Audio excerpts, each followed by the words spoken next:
Welcome to Splicer Tech channel. இந்த வீடியோவில் நம்ம என்ன பார்க்க போகிறோம்னா ஒரு 8 அவுட்டு FTTH பற்றி தான் பார்க்க போகிறோம். ஏற்கனவே ஒரு 8 அவுட் FTTH வந்து பவர்லெஸ்ஸில் பார்த்தோம், அதாவது பவரே கொடுக்காம வேலை செய்தது. இது வந்து DC 5 வோல்ட் பவர் கொடுத்து 8 அவுட்டில் பூஸ்ட் பண்ணக்கூடியது. இது எப்படி வேலை செய்யுது அப்படிங்கிறத பார்ப்போம்.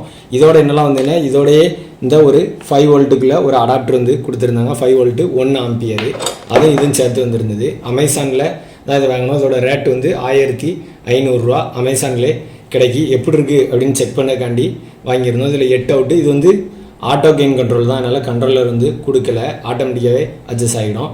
ப்ளஸ்ஸு பவர் லைட்டு, ஆப்டிக்கல் வந்து சிக்னல் வந்ததுன்னா க்ரீனும், சிக்னல் வரலன்னா ரெட் இண்டிகேட்டர் பண்ணதுக்கு ஒரு இண்டிகேட்டர் லைட்டு, ஆப்டிக்கல் கொடுக்கறதுக்கு இங்கூடி ஒரு போர்ட்டு. இது எந்த அளவுக்கு வேலை செய்யுது, EDF சிக்னலில் எப்படி வேலை செய்யுது அப்படிங்கிறத நம்ம ஃபீல்டாகி நம்ம கேபிள் ரூமில் போட்டு செக் பண்ணி அதையும் இந்த வீடியோவில் சேர்த்து இணைச்சிருவோம். ஃபஸ்ட்டு EDF சிக்னலில் வந்து செக் பண்ணுவோம். எவ்வளோ ஆப்டிக்கல் பவர் கொடுக்க போகிறோம்னா -4 வந்து கொடுக்க போகிறோம். இது வந்து +1 to -16 வரை வேலை செய்யினாங்க. அதனால் நம்ம -4 கொடுத்து எல்லா அவுட்புட் போர்ட்லேயுமே எத்தனை டிபி வந்து அளவு வருது அப்படின்னு பார்ப்போம். எம்ஆர் லாஸ் இல்லாமல் இருக்கா அப்படின்னும் பார்ப்போம். TCL சிக்னலுங்கிறனால S13 U30 எவ்வளோ வருது, ஃபஸ்ட் பாயிண்ட் லாஸ்ட் பாயிண்ட்டும் சேமாக இருக்கா அப்படின்னு பார்ப்போம்.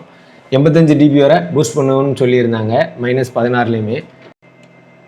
லாஸ்ட் பாயிண்ட் U30 வந்து 82.39 எம்ஏஆர் வந்து வருது.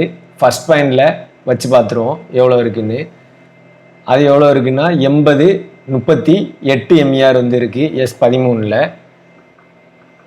ஓரளவு ரெண்டுமே ஈக்குவலாக தான் இருக்குது. இப்போ லாஸ்ட் பாயிண்ட் வச்சு எல்லா போர்ட்லேயுமே கரெக்டான அவுட்புட் வருதா அப்படின்னு பார்ப்போம். 82.39 எம்ஏஆர் அடுத்ததில் கொடுத்து பார்ப்போம். அதுலேயுமே 82.39 எம்ஏஆர் இருக்குது.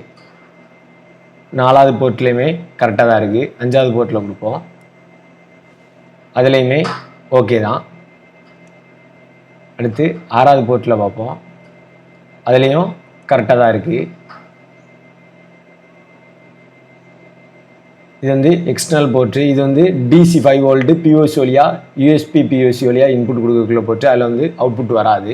அடுத்து வந்து -12 வந்து கொடுப்போம். கரெக்டாக -12.90, அதாவது -13 இருக்குது.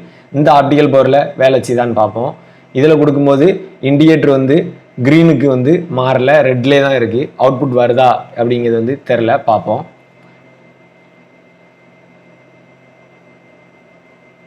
பரவாயில்ல, -13லையுமே அவுட்புட் வருது. அதாவது U30 வந்து 80.35 எம்ஏஆர் இருக்குது. அதாவது ஒரு 3 எம்ஏஆர் வந்து குறைஞ்சிருக்கு. அதில் வந்து 39 எம்ஏஆர் 4 எம்ஏஆர் குறைஞ்சிருக்கு. லெவல் வந்து 2 டிபி குறைஞ்சிருக்கு. 82 வந்தது -4ல், -13ல் வந்து 2 டிபி வந்து குறைஞ்சிருக்கு. எம்ஏஆரில் ஒரு 4 எம்ஏஆர் குறைஞ்சிருக்கு. ஆனாலும் -13ல் இவ்வளோ அவுட்புட் வருது பெரிய விஷயந்தான். ரேட் 1500 ரூபா அதிகமாக இருந்தாலும் நல்ல ரிசல்ட்டு இதில் இருக்க தான் செய்யுது.